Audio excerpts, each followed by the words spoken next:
Everyone, सुहागन सोहेल के next episode में हम देखते हैं कि पंडित जी बोलते हैं कि निशिगंधा और दिया ये दोनों ही मोक्ष की पत्नियां हैं। इन दोनों की मांग में ही मोक्ष के नाम का सिंदूर है। वहीं आगे घर पहुंचने के बाद मोक्ष के पिता बहुत ज़्यादा गुस्सा हो जाते हैं। वह बोलते हैं कि ये सब हो क्या रहा है। मैंने अपने बेटे की शादी के लिए कितनी धूमधाम से तैयारियां की थी, बट लेकिन इस लड़की ने सब कुछ खराब कर दिया। मैं ये सब होने नहीं दूंगा। ये लड़की घर के अंदर नहीं जाएगी। मैंने इस लड़की को घर में रहने की इजाज़त कह दी, अब ये मेरी बहू भी बनकर आएगी। इसने ये सब धोखे से किया है। ये इस घर के अंदर नहीं जाएगी। गृह प्रवेश सिर्फ निशिगंधा का होगा, दिया का नहीं। तभी वहाँ पर एक सफ़ेद उल्लू उड़कर आता है और सभी को परेशान करने लगता है। यह देखकर सभी बहुत ज़्यादा चौंक जाते हैं और सभी के ढोलों को भी फोड़ देता है। और इसके लिए भी सब दिया को ही ब्लेम करते हैं कि इसी ने अपने काले जादू से कुछ किया है।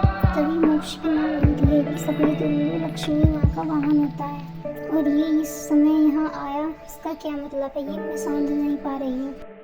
तभी सब गृह प्रवेश की तैयारी करने लगते हैं। तभी मोक्ष का भाई वहाँ आता है और बोलता है कि इस डायन में गृह प्रवेश नहीं होगा, निशिगंधा एक डायन है। लेकिन उसकी बात पर कोई ध्यान नहीं देता और निशिगंधा गृह प्रवेश करवाने लगते हैं। तभी दिया देखती है कि मोक्ष की माँ ने स्वास्थ्य के निशान तो बनाया नहीं और वह स्वास्थ्य के निशान को बनाने के लिए बोलती है। तब मोक्ष की माँ स्वास्थ्य बनाती है, जिसे देख निशिगंधा बहुत ज़्यादा डर जाती है और वह नाटक करती है कि दिया ने उसके पैर मोड़ दी, जिसे देखकर मोक्ष बहुत ज़्यादा गुस्सा हो जाता है और वह चीखने चिल्लाने लगता है दिया पर। और मोक्ष निशिगंधा को अपनी पीठ पर बैठा लेता है और उसका गृह प्रवेश कराता है।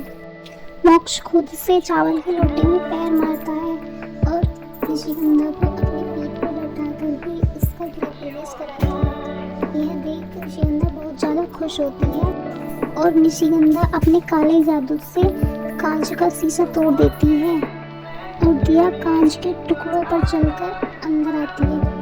तभी बीच में ही मोक्ष की माँ दिया का हाथ पकड़कर अपने कमरे में ले आती है और बोलती है कि तुम आज से मेरी बेटी नहीं हो, मैंने अपनी बेटी की तरह पाला है और तुमने मुझे क्या सिला दिया। तब दिया बोलती है कि मासा आप मुझे मोक्ष का कवच समझकर ही घर पर रख लीजिए। तभी मोक्ष की माँ दिया को आशीर्वाद देती है कि सदा सुहागन रहो। यह देखकर निशिगंधा बहुत ज़्यादा गुस्से में भन जाती है और बोलती है माता आप इसकी बातों में मत आइए, मैं मोक्ष की पत्नी हूँ, आप कैसे किसी और को मोक्ष की पत्नी समझ सकती है। तब मोक्ष की माँ बोलती है कि मोक्ष की बीवी तुम हो, वो तुम्हें प्यार करता है, इसलिए इस घर की बहू भी तुम ही रहोगी। निशिगंधा को सुहाग रात के लिए तैयार होने के लिए बोलती है और दिया से बोला जाता है कि वह जाकर मोक्ष और निशिगंधा का कमरा सजाए। तभी दिया निशिगंधा और मोक्ष का कमरा सजाने जा ही रही होती है कि उसका पैर एक गमले से टकरा जाता है और नीचे गिर जाता है और उसके ऊपर से एक झूमर गिरने ही वाला होता है।